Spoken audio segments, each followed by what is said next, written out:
Olá, turma, tudo bem com vocês? Então, na aula de hoje, nós vamos falar um pouco sobre a fluoretação que ocorre em água. Bom, vamos falar um pouco sobre o flúor. O flúor, ele é um elemento químico natural, encontrado na natureza, como em solo, água e alimentos, que desempenha papel importante no controle da cárie dentária. Ele reage com elementos eletronegativos, possibilitando a formação de grande número de compostos orgânicos. Lembrando que o flúor ele está presente lá na família 17, a antiga família 7A. Ele faz parte da família dos halogênios. Na natureza, ele encontra-se associado ao cálcio, fósforo, alumínio e silicatos. Na água, a presença dele ele encontra-se em variadas concentrações. Já em alimentos, ele faz parte da ingestão proveniente de dieta e varia de 0,2 a 1 partes por milhão, como por exemplo, ele está presente em chás, legumes e raízes. Então, o flúor, ele é o 13º elemento mais abundante no solo e o 15º no mar. Apresenta grande afinidade pelos metais bitrivalentes, como o manganês, o ferro e cálcio, característica que favorece sua fixação nos organismos vivos. É o elemento quimicamente mais reativo de todos os íons carregados negativamente, é o elemento mais eletronegativo da tabela periódica. Como consequência, nunca é encontrado na natureza em forma pura, mas sim em compostos, os fluoretos. Então, isolado, o flúor ele é um gás que possui odor irritante. Então, os fluoretos, eles são compostos químicos formados pela combinação com outros elementos encontrados em toda parte, no solo, no ar, na água, plantas e vida animal. Isso explica porque muitos alimentos contêm flúor. Ainda assim, o que ingerimos não passa em média de 0,3 miligramas de flúor por dia. Então, o conteúdo de flúor na superfície terrestre ele varia de 20 a 500 ppm, ou seja, partes por milhão, aumentando nas camadas mais profundas, podendo chegar até 8.300 partes por milhão, conferindo uma maior concentração de flúor às águas subterrâneas. Sua importância no solo se dá ao fato da incorporação deste elemento aos alimentos, principalmente nas folhas de chá, inhame e mandioca. Os fertilizantes contendo flúor, que varia de 0,58 a 2,43%, aparentemente não influenciam em sua concentração nos vegetais cultivados em solos fertilizados, embora a literatura ela relate mudanças abruptas na concentração de flúor em vegetais. Bom, o flúor, a absorção dele é através do trato gastrointestinal, facilmente absorvido pela parede do estômago e intestino. Com o aumento da acidez, a absorção é mais rápida, é mais efetiva quando ingerido com alimento, porque fica retido por mais tempo. Então, o fluoreto de sódio ele é 100% absorvido pelo organismo. Então, a absorção através da mucosa bucal é insignificante quando comparado à absorção gastrointestinal. Então, na ingestão, o sal de flúor ele é rapidamente veiculado através da corrente sanguínea, ocorrendo uma deposição de íons fluoretos nos tecidos mineralizados, então ossos e dentes, não havendo deposição nos tecidos moles. Então, a parcela não absorvida, ou seja, 90%, é eliminada normalmente pelas vias urinárias, ocorrendo também por meio das fezes, suor e fluidos gengivais.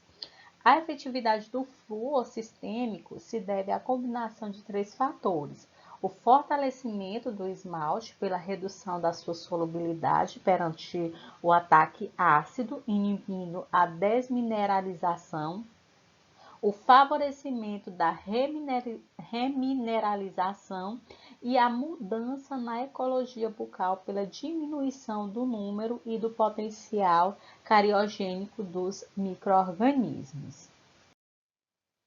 O flúor, de acordo com seu metabolismo, na boca, parte reage com o esmalte dental, porém a maior parte é ingerida.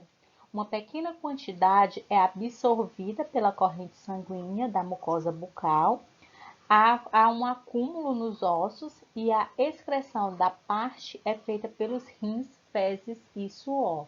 Então, seus efeitos benéficos se obtêm aumentando ou favorecendo a remineralização de lesões iniciais da cárie, ou seja, aquelas manchas brancas, desenvolvendo uma maior resistência aos ataques futuros nos locais mais expostos à agressão.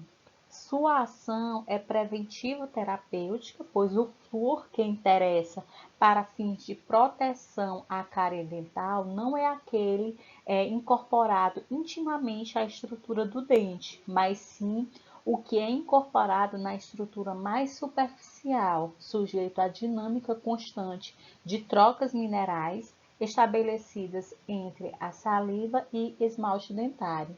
Sendo assim, ele não oferece resistência permanente à cárie, uma vez que as pessoas privadas de exposição do flúor voltam a ter as mesmas chances de desenvolver cárie dental que aquelas nunca expostas. Então, os compostos solúveis de flúor na água e alimentos, quando ingeridos, eles sofrem a dissociação iônica em função do ácido clorídrico produzido no estômago.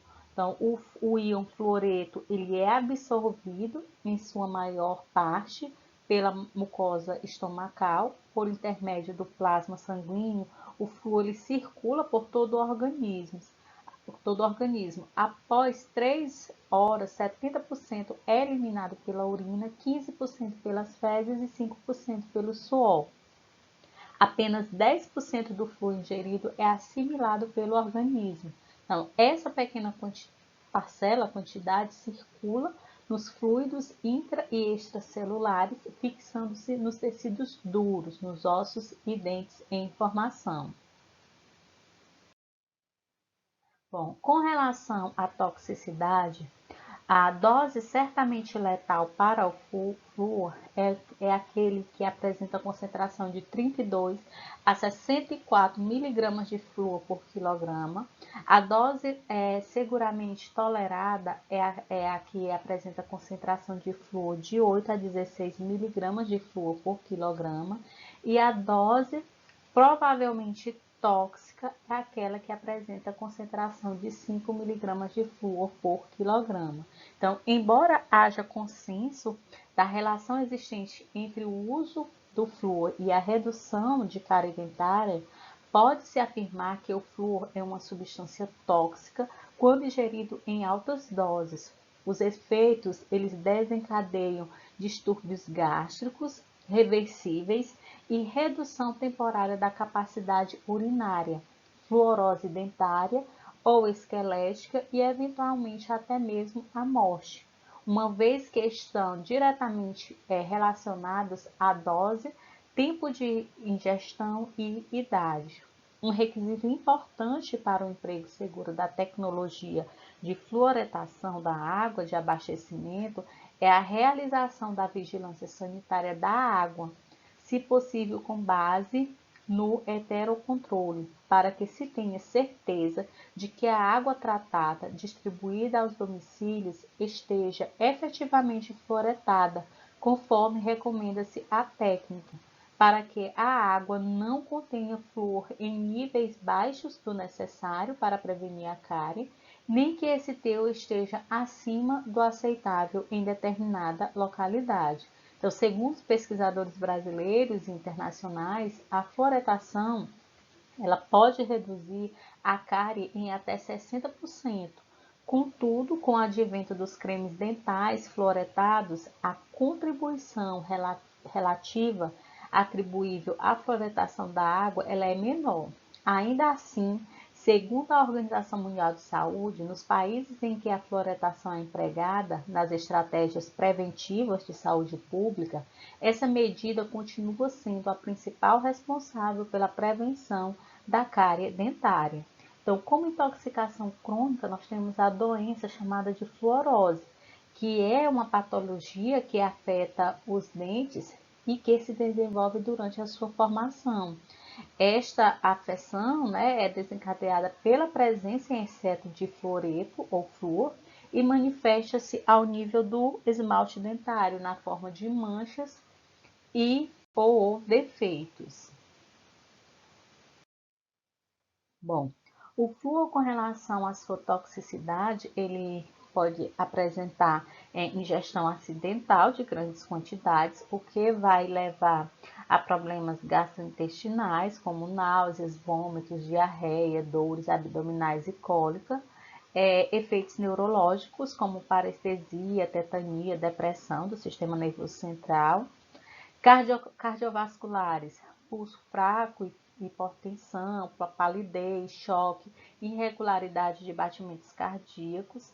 E com relação à bioquímica sanguínea, pode apresentar efeitos como acidose, hipocalcemia e hipomagnesemia.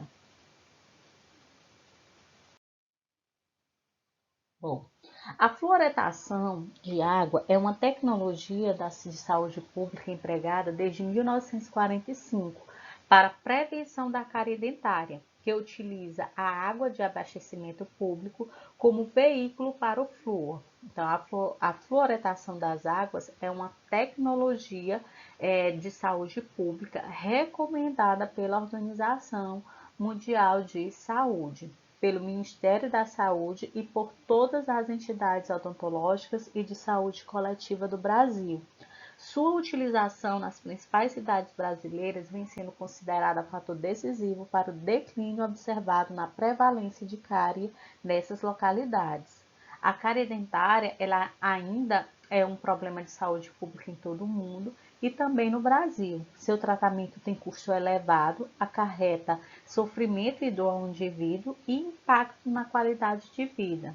No Brasil, a cárie atinge de modo desigual pessoas de todas as faixas etárias e níveis econômicos. As medidas de prevenção da doença, que apresentam amplo alcance populacional e que devem ser utilizadas nas estratégias populacionais de saúde pública, envolvem o uso de fluoretos. Estes devem ser adicionados de modo controlado aos dentrífices e à água de abastecimento público. Quando esta for hipofluorada, ou seja, quando os teores naturalmente existentes forem insuficientes para produzir o efeito preventivo. Então, o método ele é econômico e apresenta um baixo custo per capita.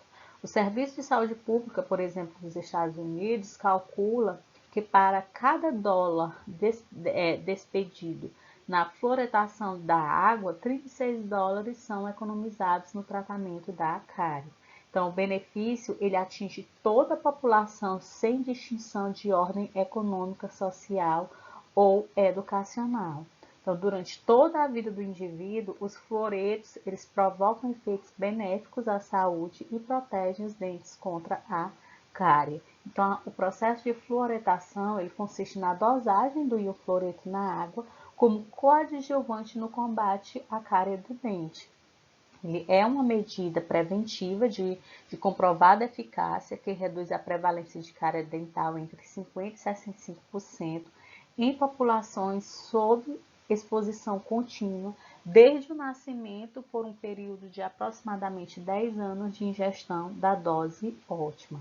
E é um processo seguro, econômico e adequado. Bom, de acordo com a legislação, com as bases legais, no caso de adição de flúor, processo chamado de fluoretação, os valores recomendados para a concentração de íon fluoreto devem observar a portaria número 635, de 30 de janeiro de 1976, e enfatiza-se que o valor máximo permitido, destacado na portaria do Ministério da Saúde número 2914 de 2011, que dispõe sobre as normas e padrão de potabilidade da água para consumo humano relacionado com os fluoretos, é de no máximo 1,5 mg por litro. Essas foram algumas referências utilizadas na aula de hoje que vocês podem estar utilizando nas pesquisas de vocês.